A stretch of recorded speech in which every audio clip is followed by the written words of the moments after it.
Bem-vindos ao IBGM Cast, o podcast oficial da 78ª Feninger, a maior feira de joias, relógios e afins da América Latina e que é promovida pelo IBGM, o Instituto Brasileiro de Gemas e Metais Preciosos. Aqui mergulhamos as facetas mais brilhantes e desafiadoras do setor joalheiro. E hoje vamos fazer uma análise sobre a evolução do setor na última década. E a nossa entrevistada é uma velha conhecida da Feninger, Cris Duarte, sócia fundadora da No Ponto das Marcas, pós-graduada em Marketing pela ISPM, com curso de especialização em Harvard e imersão no Vale do Silício pela Startse. Antes de apresentá-la, quero ressaltar que Manuel Bernardes, vice-presidente do IBGM, divide a bancada comigo aqui neste podcast. Vocês já o conhecem, tenho certeza que ele irá conduzir com maestria esse programa de hoje, como já fez, né? Seja bem-vindo, Manuel. O sucesso depende sempre do convidado. Da parceria. Boa. Obrigado pelo convite, é um prazer estar aqui com vocês de novo. Então, fica à vontade, pode começar a conduzir a entrevista com a Cris, que é sua amiga de décadas, né? Eu acho que ela é amiga por ter uma visão semelhante do segmento e da vida, que é muito raro. Então, Cris, você que acompanha o IBGM já há algum tempo, acompanhou o Manuel Bernardes antes, inclusive, como é que você vê a evolução do nosso segmento face às mudanças disruptivas que têm acontecido em outros setores? Bom, primeiro de tudo, obrigada por me ter aqui, que delícia, né, bater esse papo. Tenho um carinho enorme, né, por tudo isso daqui. E eu acho que é isso que você fala, né, como que a coisa andou, né? E eu sinto que a gente está aqui desde 2005, quando a gente começou tudo isso, essa parceria, as possibilidades, e eu vejo até hoje algumas discussões que são daquela época. Como eu vou entender o novo cliente? Como eu vou entregar uma experiência? Então, eu digo que eu vejo os segmentos andando, caminhando, entregando essa diferenciação, né? E quando você fala como eles veem as mudanças disruptivas, só o fato de a gente colocar o nome disruptiva já vai assustar o setor. Então, se a gente fala assim, como ele vê as mudanças, assim, parece que tudo é muito sensível quando a gente fala com o setor, né? E eu acho que falta essa vontade de entender, como a folha em branco que eu sempre falo, né? Sem um preconceito, sem um pré-julgamento. Eu acho que o setor é muito fechado na forma de olhar o mercado e as opções, como você fala. Tem como você traçar um parâmetro entre esse setor e outro setor em relação à evolução nessas duas últimas duas décadas, né? Eu acho que quando a gente olha muito próximo da joalheria é moda, né? Então, quando a gente olha a moda passa pelas mesmas dores, né, que a joalheria passa, que é um cliente que quer coisas novas, um cliente que já não compra todo dia, né? Ele já usa, ele vai no second hand, no caso, ele compra o usado, ele pede para os amigos, é uma mudança de comportamento brutal, onde ele não quer mais ir naquele lugar, ele não precisa ir na loja, então ele escolhe ir na loja. Então, eu acho que o setor de moda buscou essa experiência. Obviamente que o produto em si tem uma diferença. Eu posso ceder o produto para ele pegar, ele pode experimentar o produto a todo momento. Mas eu preciso encontrar caminhos para que eu oferte para esse cliente o que ele precisa, que é ele que quer, não sou eu que defino. Então, eu acho que o setor de moda é um bom parâmetro, porque a economia circular teve que fazer second hand, teve que trazer para conserto para dentro da própria loja dele, teve que trazer collabs, né? E quando eu falo isso, não é só das grandes. Eu posso fazer collab na minha região, né? Eu posso pegar uma designer que está na minha cidade e fazer algo para a minha cidade. Eu acho que esse é um lugar. E um outro que é bem disruptivo, e se a gente olhar com o olhar do aprendizado, é construção. A área de construção civil, teve que vender apartamento não é fácil, né? Vender casa. E para jovem, ou vender carro, para jovem que não quer comprar carro. Então, eu acho que são setores que tiveram que se reinventar na forma de apresentar o produto, na forma de melhorar uma planta, na hora de fazer um serviço diferenciado. Já vende o apartamento com inteligência artificial, ou com inteligência não, mas assim, com toda a parte de automação. Exato. Da automação já colocada, da Alexa já instalada. Embutido. Exato. Então, acho que a gente tem muitas coisas para olhar e se inspirar. Ô, Cris, você acha que, de uma certa maneira, a joia sempre se vendeu por si mesma, baseada numa iconografia, num sentimento, em ritos de passagem, E como esses ritos mudaram rapidamente e passou a haver uma concorrência das experiências emocionais, e isso faz uma concorrência fora do segmento da joalheria ou talvez a joalheria tenha tido dificuldade em se localizar nesse universo de concorrência fora do âmbito do nosso produto. E eu acho que a gente ficou muito reativo, um pouco um estado de choque, um pouco paralisado frente a uma mudança tão grande para nós, porque todos os nossos ritos de passagem, nossos ícones, foram demolidos ao longo dos últimos anos. Então, como é reconstruir dentro de um universo extremamente competitivo, digital, essa experiência emocional? Era maravilhoso isso, maravilhoso o tema. Bom, a gente falou sobre experiência e a gente começou dizendo sobre a era do reencantamento, porque essa mudança dos ritos de passagem, da forma como a gente se relacionava, ela mudou completamente. Então, hoje as pessoas não têm amigos, né? Ela não tem essa necessidade, às vezes, desse contato que no passado, pra gente, ela nem quer casar mais, né? Então, assim, casamento, nascimento de filho... Fragilidade dos vínculos afetivos. Completamente. As pessoas hoje não pensam mais na faculdade, então quem dera você ter um anel de formatura, não existe anel de formatura, que era tão importante lá. Então, eu acho que esse é muito, muito, muito significativo. E o que eu acho, Manuel, é que você tem que se atirar para entender que o comportamento você não vai conseguir mudar. Eu não vou voltar, né, naquele lugar de partida. E eu sinto que muitas vezes ainda o setor ele está no lugar de partida como se fosse uma onda que eu vou voltar. E aí, falando sobre a construção de experiência, eu preciso entender esse cliente novamente. Não é da experiência, é do vínculo, né? Hoje a gente tem esse senso de comunidade que não existia no passado. Hoje é muito maior. Então, eu me junto a pessoas que têm interesses comuns aos meus, né? No passado, a gente se reunia com os nossos amigos. É diferente. Nossa família. Nossa família, né? Hoje, por exemplo, eu gosto, uma coisa bem básica, né? Eu adoro bolo de coco gelado. Eu vou encontrar a comunidade do bolo de coco gelado. Eu me conecto a essas pessoas e a partir daquele lugar eu começo a criar experiências. Então, olha só, o mercado joalheiro era o que mais ofertava experiência, né? Era essa coisa do valor do intangível, da história. Mas para as pessoas de hoje, essa história, esse legado, ele não tem o mesmo peso, né? A gente já ouviu de jovens dizendo sobre isso. O que você faria se você herdasse a caixa de joias da sua mãe? Eu doava.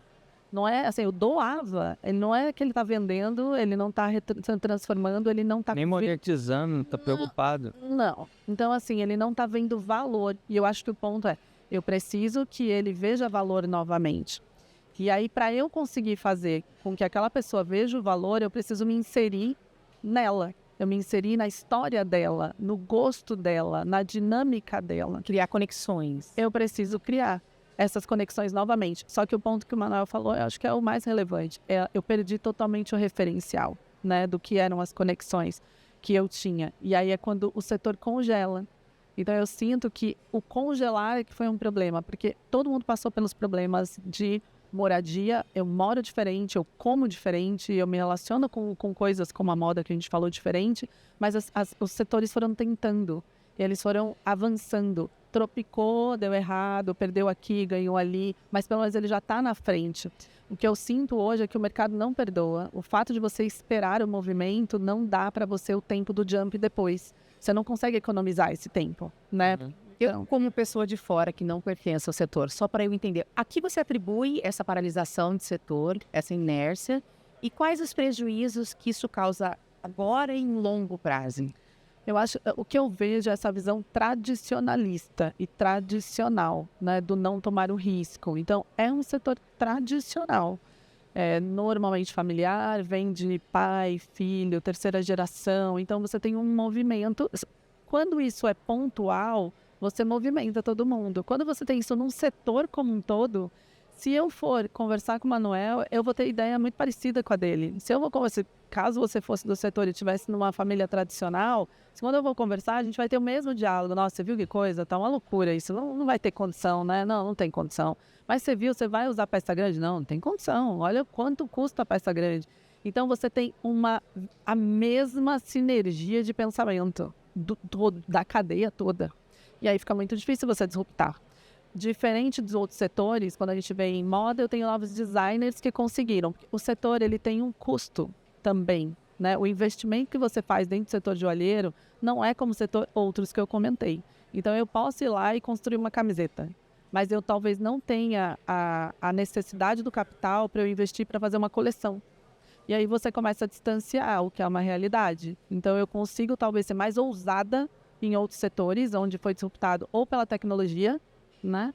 Ou por um custo de entrada menor, né? Um investimento menor de entrada que me possibilitou. Mas pensando que os jovens de hoje são os adultos de amanhã e que eles serão os consumidores desse mercado, como que a gente faz para atrair eles para esse mercado, que é tão importante, né? A saída é que precisa abrir o espaço nos gestores do mercado. Não adianta eu trazer uma pessoa jovem. A gente teve isso ano passado. A gente trouxe uma pessoa para falar sobre no gender, uma adolescente, né? Para trabalhar sobre esse ponto. As pessoas ficaram totalmente desconfortáveis. E ela era a pessoa que estava dizendo no seu campo de fala de que não funcionava aquilo para ela. E as pessoas têm dificuldade de aceitar. Então, quem dera dar espaço para um jovem desse criar uma coleção. Porque não vai conseguir vender amanhã. O ponto é, não vai vender, mas eu preciso testar, entende? Então, trazer o jovem para dentro de um mercado que não te dá a possibilidade de você criar, o jovem necessita criar, ele tem que ter liberdade, ele tem que ter criatividade. Então, a gente não consegue abrir espaço. Eu vejo que não tem. Não existe, eu acho, uma comunicação, uma publicidade, onde o jovem é o autor do discurso para o consumo de joias. Existem modelos que são cabides, onde as joias estão instaladas, mas onde é que está a decisão, a autoria deles? E a gente vê marcas como Vuitton e tudo tem feito um esforço brutal de rejuvenescimento através da contratação de embaixadores de marca, através eu acho que uma coisa muito interessante é a arte, porque a arte, o streetwear, camiseta, o jeans, você vê essas marcas grandes fazendo collabs com empresas muito jovens para estabelecer o vínculo, a comunicação com esse grupo que não existia. Você não precisa discutir se isso é certo ou errado, se aquela roupa é bonita ou feia. Isso não vem ao caso. O que vem ao caso é como eu estabeleço uma quebra-barreira e estabeleço uma comunicação com esse grupo. Porque hoje essa comunicação está fechada. Não há uma comunicação... Tem ruído aí. Tá. Não existe uma comunicação entre a comunidade de joalheiros e essa comunidade jovem de 30 anos e tudo mais. E não é falar que tem falta de dinheiro. A gente vê empresas como relógios, por exemplo, que estão conseguindo atravessar essa barreira. Jovens gastando 50, 100, 200 mil reais num relógio e não querem gastar numa joia. Por quê? Você vai ver o esforço, os relógios estão mais modernos, eles são esportivos, ou tem um material incrível. Todo mundo está renovando. Eu vi recentemente uma propaganda da IWC, que é uma fábrica de relógios muito tradicional, excelente, contratou Gisele Bündchen. Então, quer dizer, você está atualizando a tua imagem, o teu mercado, dizendo, olha, uma pessoa incrível, moderna como Gisele Bündchen pode usar um IWC, porque a gente tem algum produto que vai ter essa ideia. O maior problema que eu acho, Cris, e eu não sei, é como você romper a descrença de que é possível mudar, que a mudança é necessária e que vai ser necessário correr o risco. Então, as pessoas ficam estáticas, tentando que o mundo mude por elas, mas não vai mudar. Essa é a grande decisão. Como eu faço para que as empresas percebam que é inevitável que elas mudem, que elas arrisquem, que elas se joguem numa possibilidade nova. Senão não tem futuro para aquela joalheria, não tem futuro numa empresa familiar, a próxima geração não vai querer tocar o negócio. É muito mais grave. Nem tem cliente, nem tem quem siga o produto. E essa é uma coisa que o IBGM encampou, né? Durante toda a Feninger você percebe que ele está tentando mostrar isso. Inclusive, ele aborda muito a questão da responsabilidade ambiental e social, que é uma cobrança dessa juventude para o setor joalheiro, né? Assim, que faz questão, que quer saber de origem e tudo. O IBGM está muito focado em mostrar para a indústria essa necessidade de inovação. O IBGM é o responsável por mostrar caminhos. Caminhos, exato. Oportunidades, caminhos. Se a gente não seguir, tudo é trabalhoso, é oneroso. Você falar de ESG, num mercado que é muito pouco transparente quanto à origem dos produtos, quanto disclosure, transparência da comunicação, é todo um pouco em segredo. E eu acho que, aliás, falando nisso, eu acho que essa é um pouco a questão. Como é uma atividade que ficou muito reservada, isso gera nas pessoas uma certa desconfiança com a mudança e medo de se expor. E isso tem prejudicado o segmento de uma maneira muito grande. É preciso fazer mudanças drásticas, rápidas. Esse é um alerta, que eu acho que a Cris, cada vez que ela vem na FENIGE, ela traz esse alerta. Como é que você pode mudar? É necessário. E talvez, Cris, como você mesmo fale, talvez você possa explicitar isso melhor, dê um primeiro passo pequeno na direção da mudança, depois um segundo, um terceiro, teste, não deu certo, mude, tenta outra coisa. Não pode fazer nada. Eu já ia ficar feliz só com essa frase. Pode ficar inerte. Não, Manuel, eu acho que assim, para mim, o ponto é, eu sempre fui uma pessoa de tangibilização, né? Eu acredito, como a gente estava conversando um pouquinho antes aqui, eu vivenciei as grandes marcas, né? Grandes marcas de consumo, admiráveis. Depois eu tive uma trajetória dentro de uma consultoria de nicho, voltada para o mercado de luxo muito tempo, até vir para no ponto. E a nossa preocupação é tangibilizar, é tirar aquilo de algo que é muito inacessível e conseguir descer isso na sua dinâmica. Então, hoje o nosso tema aqui é trazer experiência, e o convite foi trazer experiências, né, da marca, do setor de luxo em particular. Então, a primeira questão que eu falo é, eu vou trazer. Mas vocês têm consciência que uma boa parte das pessoas podem olhar para aquilo e só dizer, isso não é para mim? Ou, é claro, é de quem é, né? Isso está fora. Então, o nosso cuidado sempre foi, durante todos esses anos, e o Manuel é o maior militante sobre essa mudança que eu conheço, assim, realmente, né? Sempre com muita vontade e sempre encontrando uma parede na frente, né? Essa parede, ela tá ali por muitos anos. Era a gente poder mostrar que tem, conseguir depurar que aquilo existe e por que existe. E aí dizer, você pode fazer um pedaço disso que faça sentido para você. Então, nosso trabalho não só é de provocar, eu amo provocar. Na verdade, a No Ponto tem uma frase que é: somos provocadores respeitosos para que a sua marca se mantenha relevante. Então, se eu não te provocar, você vai ficar no quentinho. E o quentinho não te leva a lugar nenhum. Ok? Então, acho que a gente vai provocar, mas a gente também está disposto, assim como o BGM, assim como muitos dos profissionais que passam nesse processo aqui de provocação, de ajudar a aterrar. A gente não é louco de só falar assim, joga e vai, né? Não, a gente sabe fazer e a gente vai conseguir te dar o passo 1, passo 2, todos os profissionais têm essa consciência. Mas se você não ficar incomodado, o ponto que o Manuel fala é a maior realidade. Como é que incomoda uma pessoa? E o mais louco para mim é que as pessoas estão perdendo espaço, cada dia é mais difícil a venda, cada dia é mais difícil agradar o cliente. O cliente tradicional está indo, porque mesmo o cliente tradicional, ele talvez não está mais disposto a investir naquele lugar. Ele está investindo em bem-estar, ele está investindo em viagem, em outros lugares. E aí talvez ele não queira mais. Então eu estou ficando num lugar bem delicado. Eu não trouxe o novo.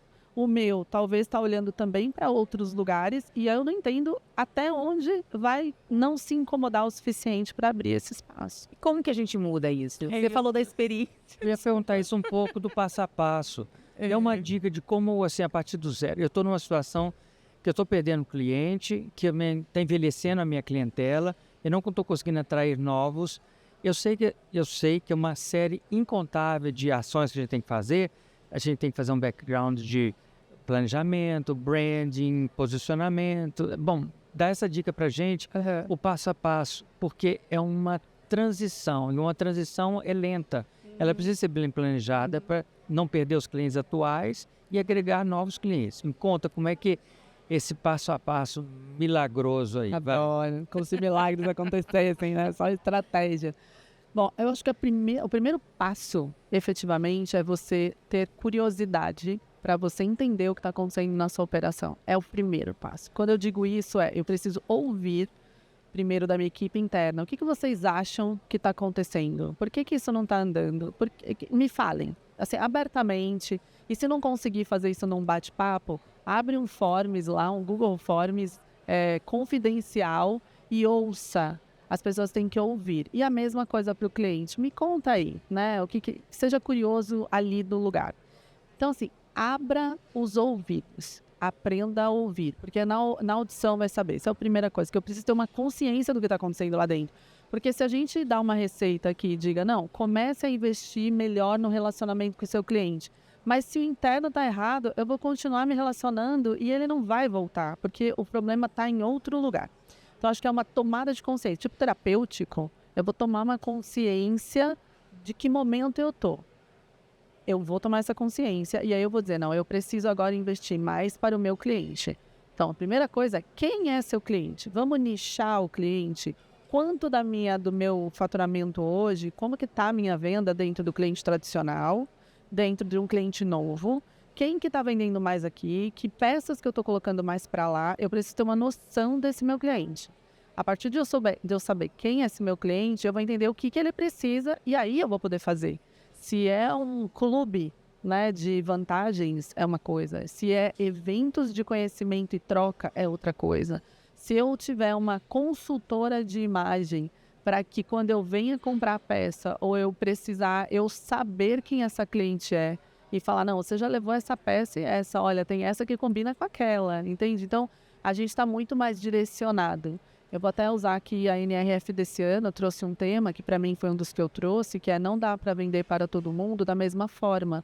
A gente precisa aprender a nichar o cliente. Então, assim, a gente ouve isso há anos, né? Mas o micronicho, é um micronicho. Então, talvez eu venda aquilo para 100 pessoas, e que já é grande, né? 50 pessoas. Então, se eu conseguir um micronicho de 50 pessoas, mas que virem comunidade, se conectem comigo, aquilo é priceless. Eu começo a gerar a conexão que a gente estava conversando agora há pouco, né? Então, eu diria, primeiro conheça você, ouça o que está acontecendo para você tomar uma consciência de quais são os caminhos que você deveria fazer. Eu acho que uma coisa precede, você tem que estar disposto a mudar, aberto a mudar. Porque não adianta ouvir, não seguir e não acreditar. É o ponto de partida. Eu acho que acreditar que a mudança é necessária e urgente é um ponto de partida. Senão, tudo vai ter ações de descrença. Eu acho que eu fui assim. Não persistência. Eu queria ser mais delicada, né? Porque o ponto é isso. Não adianta, assim, abrir a cabeça é o ponto de partida. Não tem como. Eu tenho realmente o desejo e a energia. Porque tem um outro ponto, né, Manuel? Fazer esses processos, eles demandam energia e vontade. E não necessariamente é financeiro. Talvez é muito mais de busca, pesquisa, abertura e doer. Assim como na nossa vida pessoal dói, né? Você evoluir, dói transformar. Você fazer isso no negócio também vai doer. Né? Mas eu tenho que ter essa energia, essa garra de fazer. Não está vinculado puramente em investimentos, né? Mas sim na criatividade e na possibilidade. Mas é isso. Então, abre a sua cabeça primeiro. Não, e ter referências, né? O mercado de luxo, ele é um mercado que não para de vender. Tá o tempo, porque ele está se inovando o tempo todo. Então, assim, trazer isso para a sua realidade, né? Qual a importância de pegar isso como exemplo? Porque eu percebo que os varejistas, os pequenos, quando eles vêm de mercado, eles falam, nossa, mas eu não tenho condições financeiras de aplicar isso na minha realidade. Tem. Como é que funciona? Eu acho, Rafaela, que a Cris tocou isso brevemente, que é o seguinte, a mudança não é repetir o que o outro fez, é entender a razão pela qual ele mudou. E ao compreender as razões pelas quais ele mudou, você encontra soluções no seu nível, na sua capacidade financeira, na sua capacidade operacional para mudar. Não precisa expressar em coisas mirabolantes. Precisa ser original, precisa ser verdadeiro com o cliente, precisa ter persistência. Essas coisas são fundamentais para que ela ocorra, para que a mudança frutifique, que ela vingue, que ela traga resultados. Nada é imediato. É um plano bom, estruturado, eu acho que leva essa noção de que a mudança é um caminho sem volta. Nós todo dia falamos assim, a única coisa que nós temos é que vai ser constantemente a mudança, mas viver a mudança é complicado, nós sabemos disso, nós estamos solidários com todas as empresas, pessoas, que a gente tem que adaptar todo dia. Mas o que a gente precisa, dentro da realidade na qual a gente está inserido, com os meios que nós dispomos operacionais, financeiros, a gente fazer a mudança na escala e no limite que a gente conseguir. Não podemos não fazer nada. Isso que não vai acontecer. Agora, que a mudança não seja cosmética, que ela seja estrutural, que ela seja fundamental, porque está pedido da nossa parte mudanças estruturais, mudanças concretas, mudanças que vão ser portadoras de futuro. E isso é preciso. Não façamos coisas inúteis, banais, cosméticas. Isso não vai transformar a sua realidade. E nós sabemos que tudo que implica em mudanças grandes é doloroso, é penoso, exige que nós saiamos da nossa posição cômoda e enfrentemos o incerto. Enfrentar o incerto é difícil, mas se a gente tem uma boa equipe, se a gente tem confiança no futuro, eu acho que isso são fatores que, por exemplo, Cris é uma pessoa super positiva. Eu acho que isso, quando você interage com ela, ela passa essa positividade e faz com que a gente acredite mais na mudança e na proposta. Eu sei que ela tem consciência disso, mas é preciso que a gente encontre sempre gente que esteja nesse nível, que traga uma energia positiva para a gente acredite na mudança, que a gente saiba que temos aliados nessa mudança. Que o caminho é penoso, é difícil, mas a gente tem companheiros de partida. Ela falou na palestra sobre parceria, né? Eu acredito muito nesse processo. Não estamos sozinhos nessa jornada. Esse é o primeiro ponto. Não estamos. Todos estamos na mesma situação, com desafios, às vezes diferentes, mas todos com desafios. E não precisa ir sozinho. No passado, as parcerias elas eram vinculadas ao financeiro. Quanto eu vou ganhar com isso, né? Não é mais assim, porque evoluímos, né? Os jovens evoluíram, somos parceiros, a gente consegue trocar sinergias. Então, hoje, se você tem uma operação que é sinérgica comigo, ou no cliente, ou no propósito, ele tem possibilidades. Então, eu não preciso mais seguir isso sozinho. Eu realmente posso angariar pessoas. Eu assisti uma palestra no Web Summit de uns 4 anos atrás, da delatora do Facebook, a Frances Hogan. E ela falou que ela só conseguiu delatar o Facebook porque ela teve uma rede de proteção. Ela teve uma rede de apoio que deu a força a ela de fazer o movimento. Aquilo mexeu comigo de uma forma que eu voltei de lá, foi em Lisboa, eu voltei e falei, eu preciso ter uma rede de apoio profissional, que são pessoas que no momento que você está na queda, que você ninguém vai escapar da queda, né? E ser gestor é muito solitário, então ninguém vai escapar disso. É a hora que você volta e fala, eu preciso da minha rede de apoio para eu me aconselhar, para eu pedir uma referência, para eu buscar um fornecedor de alguma coisa que precisa me tirar desse lugar. Só que você só vai à rede de apoio se você estiver aberto para ouvir ajuda. Não adianta ninguém querer te ajudar se você não aceitar ajuda, entende? E se você estiver disposto a ajudar em troca. Isso é uma troca. Exatamente. É porque quando você fala em parceria no mercado que é extremamente competitivo, né? Mas a gente precisa entender, e nós já falamos sobre isso aqui, que a competição não está intramuros, ela está extramuros. Ou seja, nós estamos competindo com outras categorias de produtos de uma forma muito mais dura do que competir com a própria joalheria. Eu até vou além, eu acho que a competição está na inércia, né? No fato do setor não se mobilizar. Eu não me atualizei. Aí vem o setor como de cirurgias plásticas, que tornou tudo tão acessível, né? Eu tenho 30 mil para gastar numa joia, eu vou fazer uma cirurgia, porque eu posso parcelar, porque eu tenho meios, mas, assim, talvez se você desse outras formas para a pessoa, facilitasse, né? Fosse mais comercial, mais atrativo. Precisa ser Relevante, exatamente. A relevante é a boa palavra. Relevante. Aquilo tem que ser importante para a pessoa. Não pode ser mais uma coisa, tem que ser importante. E como eu torno a minha empresa relevante para o consumidor, genuinamente, trazendo valor, agregando valor e compreendendo de que forma ele precisa daquilo para se sentir melhor no mundo, mais conectado. Resgatando. Eu acho que isso é uma questão importante para a gente pensar. E quando a Cris falou em collabs, você falou de financeiro, isso é um pensamento muito antigo. Porque se você não... O sucesso da sua empresa não vai ser medido pelo seu retorno no caixa. Claro, ele é necessário, uma empresa sem lucro não vai sobreviver, mas a construção desse lucro é muito mais complexa que já foi um dia. Desenvolver marca, relação com clientes, transparência, ESG. O mundo é mais complexo. O mundo ficou mais complexo. E como eu dou respostas a esse mundo complexo através de parcerias, porque a gente não pode fazer tudo, não entende de tudo, mas a gente pode ter bons aliados. Com certeza, com certeza. E a gente também não pode trazer as nossas visões e crenças. Eu acho que exatamente por ter tantas mudanças, se eu trago o meu repertório dentro da minha, né, da minha faixa de idade, né, eu não vou conseguir entender o repertório do próximo e do próximo. Então, eu também sinto isso, que quando a gente vem para discutir sobre um tema, o julgamento e o repertório daquela outra pessoa, ele sobrepõe as verdades que estão aí colocadas. Foi o que eu falei um pouco agora há pouco. Para quem é pragmático, é só pegar os estudos. Os estudos dizem as pessoas precisam de emoção, elas precisam de alguém que vem Conexão dar emocional. apoio, ela precisa, né, dessas coisas. Mas você falou muito em legado. As pessoas falam, quando falam em joia, falam em legado daquele. E o setor confunde muito legado com tradição, né? E tradição vem daquela premissa de não mudar, de permanecer sempre no mesmo.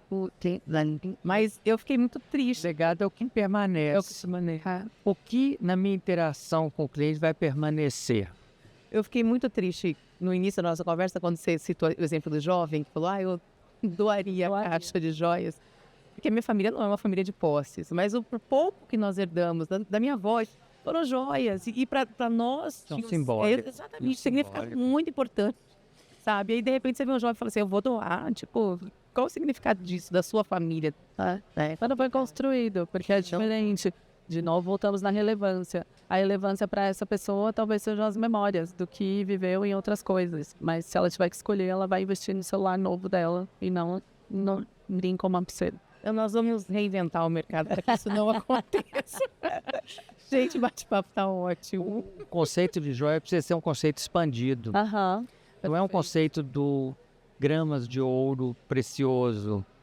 O que é precioso para mim é mais do que metal, é mais do que o valor intrínseco das matérias-primas que ali estão constituintes daquele produto. O que torna esse produto precioso, o que torna essa experiência memorável, o que eu vou permanecer na minha retina, no meu cérebro. Como é que eu faço isso? Gente, é difícil pra caramba. Eu vou É falar difícil. a minha experiência pessoal. Eu fui a primeira neta da minha avó. Minha avó deve ter uns 30 netos a formar. Eu não sou a mais velha, eu sou numa classe intermediária, a fazer uma faculdade. Eu fui a primeira a ter o nível superior. E era um orgulho tão grande para ela. Ela chegou, minha avó, com 80 anos da minha formatura, com um anelzinho, sabe? E foi muito significativo para mim aqui. É uma coisa que dinheiro nenhum. Já era bem, sabe, simples e tudo, mas que tinha um significado absurdo para mim. E é isso que a gente tem que retomar. Exato. Gente, o papo tá ótimo. Muitas risadas, muito aprendizado, mas o nosso tempo se encerrou. Eu falo assim, qual a dificuldade sua, se você tivesse a sua filha, o que você daria para ela? Olha bem. Não, eu sou tradicional. Não vou falar a minha idade, porque eu acho que é elegante. Não, que ela gostaria que você desse, compreendesse a mensagem. Olha como é difícil. É verdade. Mas eu ainda sou do tempo que eu tenho os meus afilhados todos ganharam, os meninos pulseira e as meninas brinquedos. E assim seguimos. Né? Por favor, encerre nosso programa de hoje. Nós chegamos ao fim, Emanuel. Manuel. Passa tão rápido. Queria agradecer a Cris. É sempre bom conversar, porque a Cris tem sempre essa ideia da proximidade, da realidade do entorno, mas ela tem coragem de apontar as dificuldades. Eu acho que isso é importante para nós. Temos uma pessoa de fora que traz essa experiência e mostre que nós precisamos agir em prol de uma mudança do segmento, não é de uma empresa ou de outra, porque a percepção do produto é que está em xeque, não é a percepção dessa joalheria ou daquela joalheria. Então precisa ser um movimento de toda a cadeia produtiva, né, da fábrica, do varejista, da comunicação, que nós temos preocupações ambientais, que nós temos alinhados à agenda do século XXI. Essa é uma ideia que a gente tem que correr atrás. E essa ideia é múltipla. Nós não falamos de diversidade, não falamos em inclusão, não falamos tantas coisas que estão aqui. A gente vai ter que marcar a próxima. Não, nós falamos em outro programa, pode deixar. Então você está convidada a voltar, Cris, para a gente falar de uma outra parte, um pouco mais complexa. Gostei. Muito obrigada. Antes de encerrar, a gente tem que, por favor, Manuel, nós temos um mimo para nossa convidada. Olha aqui. Que é a caneca que essa experiência seja memorável para você, porque para nós está sendo essa lembrança de ter você aqui hoje. Priceless. Obrigada por me ter aqui. Obrigada, muito obrigada. O conhecimento que você passa é absurdo. Não, e o bom que ela fala, ela põe o dedo na ferida sempre sorrindo. Isso é uma delicadeza. Isso ajuda. Isso aí, Você é uma inteligência, né? É o joy. Eu falo que... eu sempre falei isso, né? A gente tem o joy dentro... É um valor na empresa, isso. Joy. Porque se não for para ser divertido, não é para ser, tá? Então, obrigada, Cris. Obrigada, Emanuel. Nosso IBGM Cast fica por aqui. Aguardamos vocês na próxima edição. Até lá. Obrigado.